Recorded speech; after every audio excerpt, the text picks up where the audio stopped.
المقاتل أو المحارب الشرير شليدر، واللي اسمه الحقيقي هو أوراكو ساكي، واللي بيعتبر العدو الرئيسي لسلاحف النينجا وزعيم منظمة فوت كلان الإجرامية، واللي نشأ في صراع دموي مع عشيرة هاماتو وخصوصا مع المعلم سبلنتر، وده اللي حول نزاع الشرف لانتقام شخصي شديد.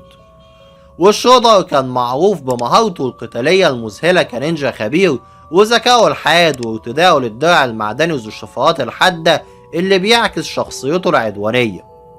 وفي كل الإصدارات المختلفة من القصص المصورة والكرتون والأفلام كان بيظهر كقائد بشري متعطش للسلطة، وأحيانا ككيان شبه خيالي بيمتلك قوة مظلمة، لكنه دايما هيفضل رمز للشر المنظم والعقبة الكبرى أمام سلاحف النينجا.